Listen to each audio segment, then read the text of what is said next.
Welcome to Bhushan sir classes. ఈరోజు మనం ఈ వీడియోలో గత 2 రోజుల నుండి మనకు మీడియా మాధ్యమాలు, పత్రికా మాధ్యమాలలో గమనిస్తే సిలబస్లో మార్పులు ఉండే అవకాశం, దానికి సంబంధించిన అంశం మనకు చక్కర్లు కొడుతుంది. సో మన మార్పులు ఉంటే ఎంతవరకు ఉండే అవకాశం ఉంటుంది, సో ఏ అంశాలు మార్చే అవకాశం ఉంటుంది, ఏ అంశాలను చేర్చే అవకాశం ఉంటుంది, వాటి గురించి మనం ఈ వీడియోలో చర్చించబోతున్నాం.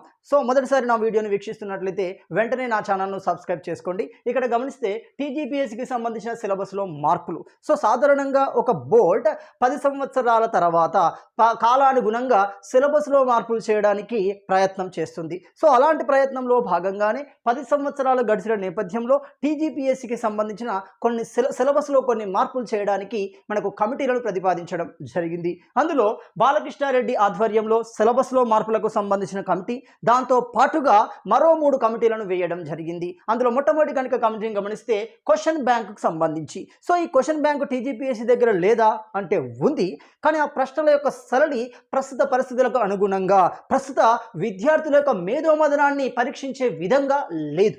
సో డైరెక్ట్ క్వశ్చన్స్ ఎక్కువగా కనబడుతున్నాయి కాబట్టి అది యూపీఎస్సీ తరహాలో ఉండే విధంగా విద్యార్థి మేధోశక్తిని, ఉత్తమ విద్యార్థిని ఉద్యోగానికి ఎంపిక చేసే విధంగా ప్రశ్నల సరళి లేదు. కాబట్టి అందులో మార్పులు తీసుకురావడానికి క్వశ్చన్ బ్యాంక్ రూపకల్పన ఏ విధంగా ఉండాలి, ఒక స్టాండర్డైజ్డ్, తప్పులు పోకుండా. సో ఇటీవల నోటిఫికేషన్లు గమనిస్తే ప్రతి ఎగ్జామ్కు సంబంధించి క్వశ్చన్లో తప్పుల తడక అనేది కనబడడం జరుగుతుంది. సో ఇలాంటివి జరగడం వల్ల కాలయాపన అనేది జరుగుతుంది. ఒక సక్రమమైన పద్ధతిలో, ఒక క్రమానుగతంగా నోటిఫికేషన్లు ఫిలప్ చేయడానికి అవకాశం అనేది ప్రభుత్వానికి ఏర్పడటం లేదు. సో కాబట్టి క్వశ్చన్ బ్యాంకు మీద ఒక కమిటీని వేయడం జరిగింది.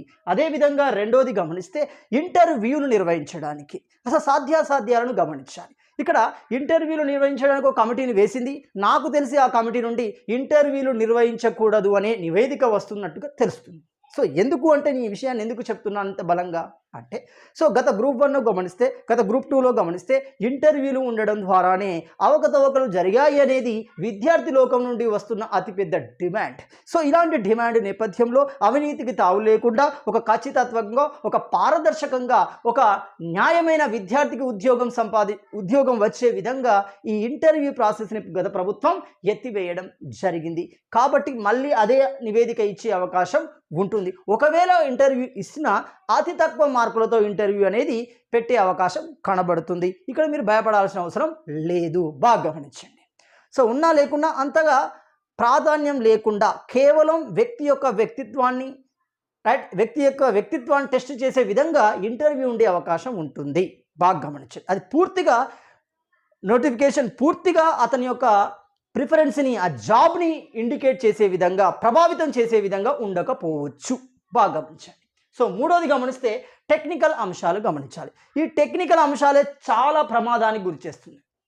ఇటీవల టీజీపీఎస్సీ మీద కొద్దిగా నమ్మకం కోల్పోవడానికి ఇది ప్రధాన కారణం అవుతుంది. టెక్నికల్గా అంటే ఒక క్వశ్చన్ పేపర్ను ఏ విధంగా హ్యాండిల్ చేయాలి, సో క్వశ్చన్ పేపర్ హ్యాండిల్ విధానానికి సంబంధించి, క్వశ్చన్ బ్యాంక్ హ్యాండిల్ విధానానికి సంబంధించి, టీజీపీఎస్సీకి సంబంధించిన కొంత సమాచారానికి సంబంధించి ఈ టెక్నికల్లో ప్రాబ్లం అనేది క్రియేట్ అవుతుంది. అక్కడ సిబ్బంది కొరత అనేది ఉంది, అది కూడా వాస్తవం.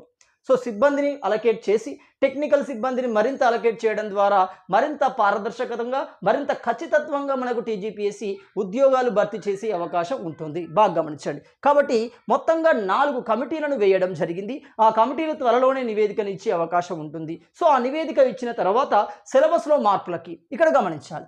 బాలకృష్ణారెడ్డి కమిటీ ఏంది, సిలబస్లో మార్పులకి అంటున్నాం. సో చాలామంది అభ్యర్థులను ఆందోళనకు గురి చేస్తున్న అంశం ఇదే. మరి సిలబస్లో మార్పుకు గురి చేస్తే ఇప్పటి వరకు ఉన్న పుస్తకాల పరిస్థితి ఏంటి? దయచేసి విద్యార్థులకు చెప్పేది ఒకటే, ఇప్పుడే మీరు ఏ పుస్తకాన్ని కొనకండి. సో మీరు ప్రిపరేషన్ స్టార్ట్ చేయాలి, తప్పదు. ఎందుకంటే గ్రూప్ 1, గ్రూప్ 2 లాంటికి ఇటీవల క్వశ్చన్ బ్యాంకులు కనుక గమనిస్తే, క్వశ్చన్ పేపర్లను కనుక గమనిస్తే, వాటి యొక్క హార్డ్నెస్, వాటి యొక్క డెప్త్నెస్ని గమనిస్తే మనం ఇప్పటి నుండే ప్రిపరేషన్ అనేది ప్రారంభించాలి. ఇది కరెక్ట్. సో మరి ఈ నేపథ్యంలో ఏం చేయాలి అంటే స్టాండర్డైజ్ పుస్తకాలు ఉంటాయి. సో అకాడమీ పుస్తకాలు అనేవి స్టాండర్డైజ్, ఇంగ్లీష్ మీడియానికి ఎన్సీఆర్టీ అనేది స్టాండర్డైజ్. ఇక్కడ తెలుగు మీడియం అభ్యర్థుల నుండి మరో ప్రశ్నలు ఏమనెత్తబడుతుంది, అసలు అకాడమీని టీజీపీఎస్సీ యాక్సెప్ట్ చేయనంత మాత్రాన అందులో ఉన్న సమాచారం తప్పు అవుతుందా? సో 1-2 తప్పు కావచ్చు, ఎందుకంటే అప్డేట్ కాకపోవడం వల్ల ఇయర్లో మార్పు ఉండవచ్చు, అది పక్కన పడేస్తే మిగతా మ్యాటర్ ఓకే కదా. సో మీరేం చేస్తారు అంటే సిలబస్లో ఏవైతే మార్పులకు గురి కావో ఖచ్చితంగా ఉండే అంశాలు క్లియర్గా ఉన్నాయి.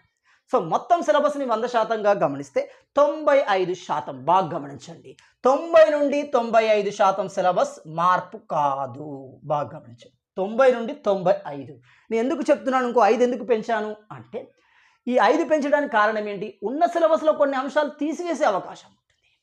సో ఈ ప్రభుత్వం ఏమని భావిస్తుంది, గత ప్రభుత్వం ఇచ్చిన ఆ సిలబస్ కమిటీలో ఇచ్చిన సిలబస్ ఆ ప్రభుత్వానికి అనుగుణంగా ఉన్నట్టు భావిస్తుంది. సరే పక్కన పడిస్తే ఆ అంశాన్ని తీసే అవకాశం ఉంటుంది తప్ప యాడ్ చేసే అవకాశం లేదు. సో మరి ఏ అంశాలను యాడ్ చేసే అవకాశం ఉంటుంది, 5% మాత్రమే అంశాలను యాడ్ చేసే అవకాశం ఉంటుంది. ఏంటి అవకాశం అంటే, ఇక్కడ ఎస్ఎన్టీకి సంబంధించి మరింత లోతుగా ఒక ప్రత్యేకమైన అంశాన్ని యాడ్ చేసే అవకాశం ఉంటుంది. సో శాస్త్ర సాంకేతిక రంగాలలో మార్పులు అనేవి వస్తున్నాయి. ఏఐతో పాటుగా మనకి ఏమవుతుంది, సో క్లౌడ్ టెక్నాలజీ గమనించండి, అంటే వివిధ సాంకేతిక శాస్త్రాలు అనేవి, సాంకేతిక అంశాలు అనేవి ఇటీవల రూపుదిద్దుకోవడం జరుగుతుంది. దీని మీద పరిజ్ఞానం అనేది అవసరం. కాబట్టి ఈ అంశాన్ని ప్రత్యేకంగా చేర్చే అవకాశం ఉంటుంది. ఆల్రెడీ జనరల్ స్టడీస్లో ఇంక్లూడ్ అయి ఉంది, దీన్ని బయటికి తీసి ప్రత్యేక అంశంగా చేర్చే అవకాశం ఉంటుంది. పరీక్షలలో వాటి మీద ప్రశ్నలు కొద్దిగా పెంచే అవకాశం ఉంటుంది. అంటే 4-5 ఇచ్చేది ఇప్పుడు 10 వరకు ఇచ్చే అవకాశాలు కనబడుతున్నాయి. కాబట్టి దీన్ని మనం మార్చండి. అదేవిధంగా ప్రభుత్వానికి సంబంధించిన విధానాలు అంటున్నాం. ఏంటి అంటే, ఈ ప్రభుత్వానికి సంబంధించి, అంటే కాంగ్రెస్ ప్రభుత్వానికి సంబంధించి భూభారతి చట్టం కానీ, ఒక పరిశ్రమను కానీ, విద్యా వ్యవస్థను కానీ, ఇతర అంశాలను కానీ మార్పు చేయడానికి ఏ విధమైన విధానాలను చేపట్టింది, ఏ విధమైన పథక ధోరణిని అనుసరిస్తుంది, ఏ విధమైన కార్యక్రమాలను అనుసరిస్తుంది. సో వీటి మీద అవగాహన ఉండాలి ఖచ్చితంగా అభ్యర్థికి, ఏ ప్రభుత్వమైనా కోరుకుంటుంది. అదేవిధంగా రాబోయే అభ్యర్థికి వాటి మీద అవగాహన తప్పనిసరి. కాబట్టి ప్రభుత్వానికి సంబంధించిన విధానాల మీద అభ్యర్థిని పరీక్షించే విధంగా మరొక అంశాన్ని చేర్చే అవకాశం ఉంటుంది. ఇది క్లియర్గా నాకు తెలిసి ఎకనమీ పార్టీలు చేర్చే అవకాశం ఉంటుంది. సో లేదు అందరినీ గమనించాలి అనుకుంటే మనం క్లియర్గా ఏం చేస్తాం, జనరల్ స్టడీస్లో ఒక అంశంగా చేర్చే అవకాశం ఉంటుంది. ఇప్పటికే 12 నుండి 14 వరకు ఒక్కొక్క ఎగ్జామ్లో ఒక్కొక్క స్ట్రాటజీతో కూడుకొని ఉంటాయి. కాబట్టి అక్కడ ఇది చేర్చే అవకాశం ఉంటుంది. అక్కడ ఏదో ఒక అంశం పోయి ఈ అంశం వచ్చే అవకాశం ఉంటుంది. బాగా గమనించండి. అదేవిధంగా గమనిస్తే తెలంగాణ చరిత్ర, తెలంగాణ సంస్కృతి అనే 2 అంశాలు కనబడుతున్నాయి. వాటిని ఒకే అంశంగా చేర్చే అవకాశం ఉంటుంది. ఆ ప్లేస్లోకి దీన్ని తీస్తాయి. ప్రభుత్వం యొక్క విధానాలు, కార్యక్రమాలు, పథకాలు అనే అంశం చేర్చే అవకాశం ఉంటుంది. ఎస్ఎన్టీకి సంబంధించిన అంశం చేర్చే అవకాశం ఉంటుంది తప్ప ఇక మరీ మార్పులు వస్తాయని భావించకూడదు. కాబట్టి విద్యార్థులు మీరు ఎలాంటి భయాందోళనలకు గురి కాకండి, క్లియర్గా గురి కాకండి. కానీ చెప్పే సజెషన్ ఒకటే, ఇప్పటివరకు ఏ పుస్తకం మీకు విడుదలైనా ఎలాంటి ఆథర్కి సంబంధించిన మీరు దయచేసి కొనకండి. ఎందుకు నేను చెప్తున్నాను అంటే, ఇక నుండి క్లియర్గా ఇక్కడ క్వశ్చన్ బ్యాంకుకి సంబంధించి ఇచ్చారు చూడండి, కమిటీ ఇచ్చారు, వీళ్ళు ప్రొఫెసర్స్. సో ప్రొఫెసర్స్ అనే ఈ పుస్తకాల సరైన వాళ్ళు గమనించారు. అసలు మార్కెట్లో వచ్చిన పుస్తకం గురించి అతనికి తెలియదు, ఒక ఆథర్ గురించే తెలియదు. సో కాబట్టి ఏం చేస్తారు, వాళ్ళకున్న నాలెడ్జ్ ఆధారితంగా, వాళ్ళకున్న ప్రామాణిక పుస్తకాల ఆధారంగా, వాళ్ళకున్న అథెంటికేటెడ్ సోర్స్ ఆధారంగానే ఆ ప్రశ్నల సరళి అనేది ఉండడం జరుగుతుంది.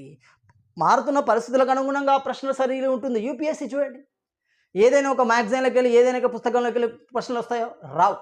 సో అలా ఆ ధోరణిలోకి టీజీపీఎస్సీ వెళ్ళే అవకాశం ఉంటుంది. తద్వారా ఏమవుతుంది, ఈ క్వశ్చన్ బ్యాంక్లోని ప్రశ్నలు తీసుకోవడం ద్వారా తప్పులు అనేవి చాలా తక్కువ శాతం, తప్పుల యొక్క నిరోధాన్ని నిరోధించే అవకాశం ఉంటుంది.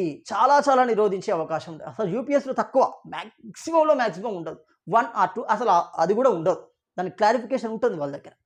కాబట్టి అలాంటి క్లారిఫికేషన్లోకి టీజీపీఎస్సీ వెళ్ళడానికి ప్రయత్నం చేస్తుంది. కాబట్టి దయచేసి ప్రైవేట్ ఆథర్స్కు సంబంధించిన ఏ పుస్తకాలు కొనొద్దనేది నా యొక్క అభిప్రాయం. ఇది నా సొంత అభిప్రాయం మాత్రమే. బాగా గమనించండి.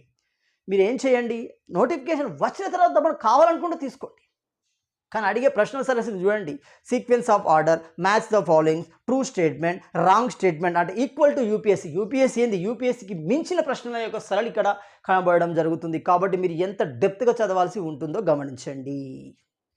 సో క్లియర్గా చివరగా చిన్న announcement, Bhushan sir classes app నందుకు మనకి గ్రూప్ 1, గ్రూప్ 2, గ్రూప్ 3కి సంబంధించిన ప్రత్యేకమైన మాడ్యూల్స్ అతి తక్కువ ధరకే అందుబాటులో ఉన్నాయి. సో ఈ మాడ్యూల్ యొక్క ప్రత్యేకత ఏంటి అంటే, ప్రతి టాపిక్కి సంబంధించిన పీడిఎఫ్, ఆ పీడిఎఫ్కు సంబంధించిన వివరణతో కూడిన వీడియోలు, అదేవిధంగా యూనిట్ వారీగా టెస్టులు, అదేవిధంగా సెక్షన్ వారీగా టెస్టులు, వాటి యొక్క ఎక్స్ప్లెనేషన్, గ్రాండ్ టెస్టులు ఉంటాయి. ఇక్కడ గ్రాండ్ టెస్ట్లో కూడా 2.0 గ్రాండ్ టెస్ట్ అనేది ఉంటుంది. ఇది ఏంటి అంటే, ఈ క్వశ్చన్ బ్యాంకును తయారు చేసే ఈ ప్రొఫెసర్లు ఏ విధమైన ఒక ప్రశ్నల సరళి ఉంటుందో దాన్ని పోలిన విధానంలో మీకు ప్రశ్నల సరళి అనేది ఉండే అవకాశం ఉంటుంది. 2.0 అంటే డెప్త్నెస్ అనేది ఉంటుంది.